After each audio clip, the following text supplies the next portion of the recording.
Saudara, pada segmen ini kami akan hadirkan ulasan berita pilihan dalam sepekan terakhir.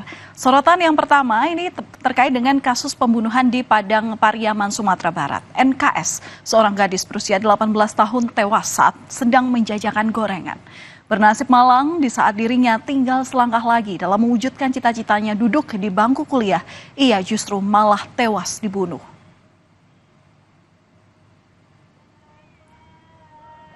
Inilah visual dari sosok perempuan yang diduga merupakan korban berinisial NKS saat tengah menjajakan gorengannya.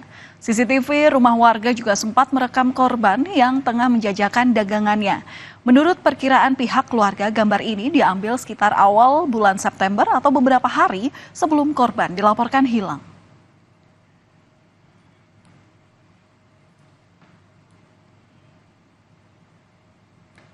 Rutinitas berjualan gorengan ini sudah dilakukan NKS sejak SMP.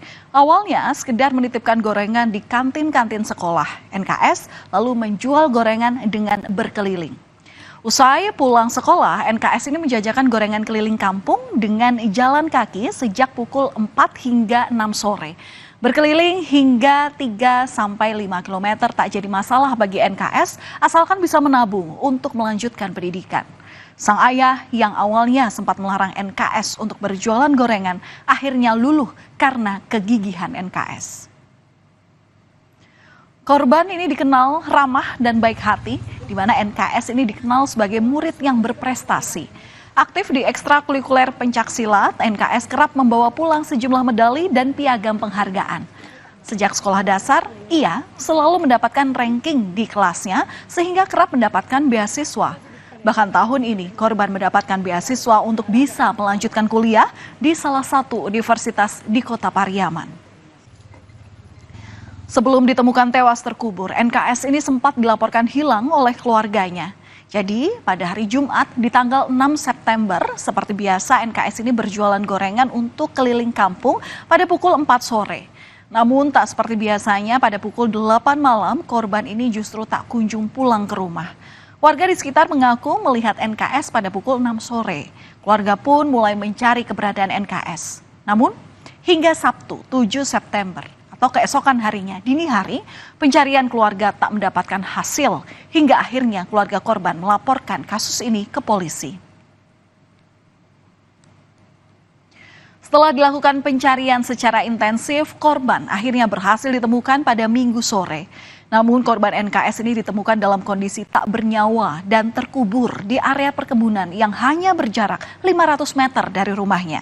Gelang korban dan kotak dengan kondisi barang dagangan yang berserakan jadi petunjuk ditemukannya korban. Terpukul karena ditinggalkan oleh anak tersayang, keluarga pun berharap agar polisi dapat segera menangkap dan menjatuhi hukuman yang setimpal kepada para pelaku yang telah menewaskan anaknya. Pelakunya itu aja harapan saya ya, macam mana anak saya diapanya kan ya dihukum lah dia. Polisi terus melakukan penyelidikan, identitas terduga pelaku pun telah dikantongi. Namun karena pelaku yang licin melarikan diri membuat polisi kesulitan mengejar pelaku. Selain polisi, ada pihak keluarga korban yang mengaku mengenal dengan terduga pelaku. Meski tidak mengenal baik, keluarga korban mengaku mengetahui siapa terduga pelaku ini karena sering melintasi kampung korban. Kita ke topik berikutnya, saudara. Harusnya ini jadi momen yang menyenangkan di mana kita bisa menyaksikan para atlet terbaik dari berbagai provinsi di Indonesia untuk bersaing dalam beragam cabang olahraga perhelatan Pekan Olahraga Nasional atau PON.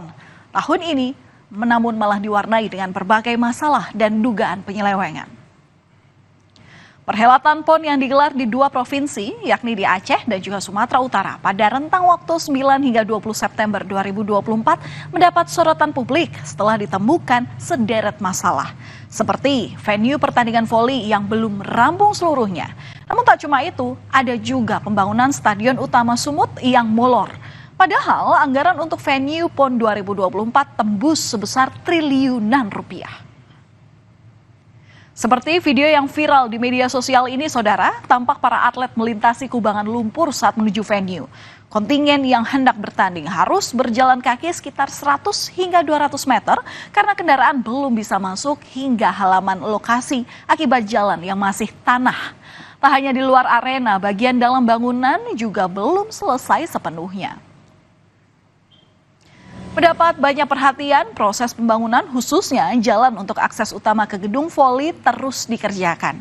Alat berat tampak beroperasi membenahi area jalan, memadatkan tanah akses jalan masuk ke venue. Lokasi sekitar tampak berantakan, material bangunan berserakan. Di dalam gedung kondisi memang sudah agak baik, namun lantai masih semen beton dan belum keramik. Meski kondisi dalam gedung belum sepenuhnya selesai, pertandingan tetap dilakukan di 2 lapangan. Jadi pusat perhatian, pembangunan Stadion Utama Sports Center akhirnya dikebut pengerjaannya. PJ Gubernur Sumatera Utara yang juga merupakan Ketua Panitia Besar PON ke-21 wilayah Sumatera Utara, Agus Fatoni menjelaskan, Stadion Utama ini tidak digunakan untuk pertandingan, namun untuk lokasi acara penutupan PON pada tanggal 20 September. Itu untuk jalan yang voli kemarin. Jadi jalan voli itu baru mulai dikerjakan bulan Juli dan harusnya berakhir bulan Desember. Tapi ini luar biasa, ini sebelum Desember kemajuannya sudah besar. Maka setelah kemarin ada masukan, kita bergerak cepat, kemudian segera diselesaikan. Itu alasannya terlambat kenapa Pak? Karena belum dianggarkan sebelumnya.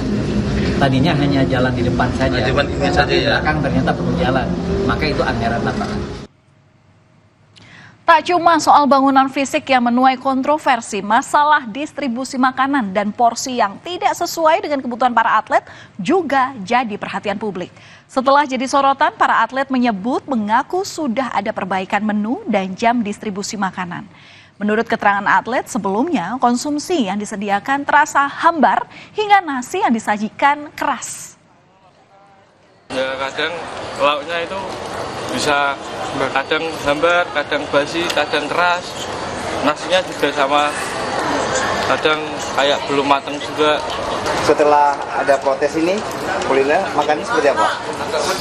Ya sekarang udah agak mendingan, udah lumayan layak lah.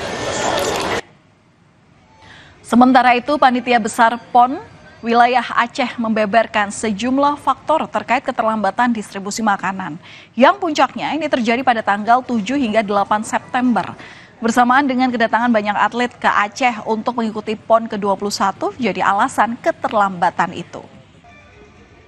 Jadi karena fokus mereka waktu datang ke Bali adalah untuk mengikuti acara open ceremony, sehingga berimbas kepada pelayanan konsumsi kita. Jadi seolah khalayak ramai melihat bahwa kita tidak melayani makanan para atlet. Oleh karena itu mungkin ada beberapa atlet yang memang saat itu belum mempunyai hak untuk dapat pelayanan konsumsi. Terkait masalah yang terjadi dalam penyelenggaraan PON ke-21, Menteri Pemuda dan Olahraga Dito Aryo Tejo meminta maaf kepada publik. Dito memastikan semua aspirasi masyarakat terkait dugaan penyelewengan anggaran PON akan ditampung oleh Satgas Pengawalan Penyelenggaraan PON. Meski begitu, Dito sempat menyinggung soal adanya gerakan-gerakan politik yang ingin mengganggu jalannya PON 21 Aceh Sumut. Banyak juga saya tahu ini ada juga gerakan-gerakan politiknya yang ingin kita gagal, tapi itu tidak perlu dibahas. Yang penting kita kompak dan pastikan sampai 20 September ini sukses. Sederet masalah muncul ke publik, regulator menanggapi dengan serius. Satgas pun dibentuk berdasarkan laporan dari Kementerian Pemuda dan Olahraga, atlet dan masyarakat.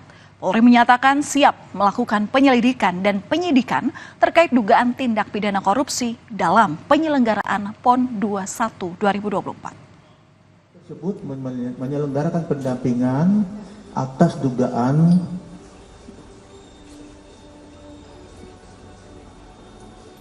pengelolaan anggaran yang akan nantinya terindikasi dengan kegiatan korupsi. Yang tersebut apabila ditemukan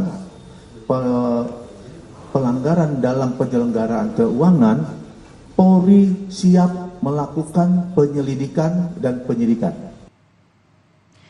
Laga perempat final sepak bola antara Aceh kontra Sulawesi Tengah pada ajang PON 2024 juga diwarnai kericuhan. Salah satu pemain Sulteng ini memukul wasit hingga terkapar, di mana PSSI menegaskan akan memberikan sanksi berat bagi pemain ataupun wasit yang terlibat kericuhan.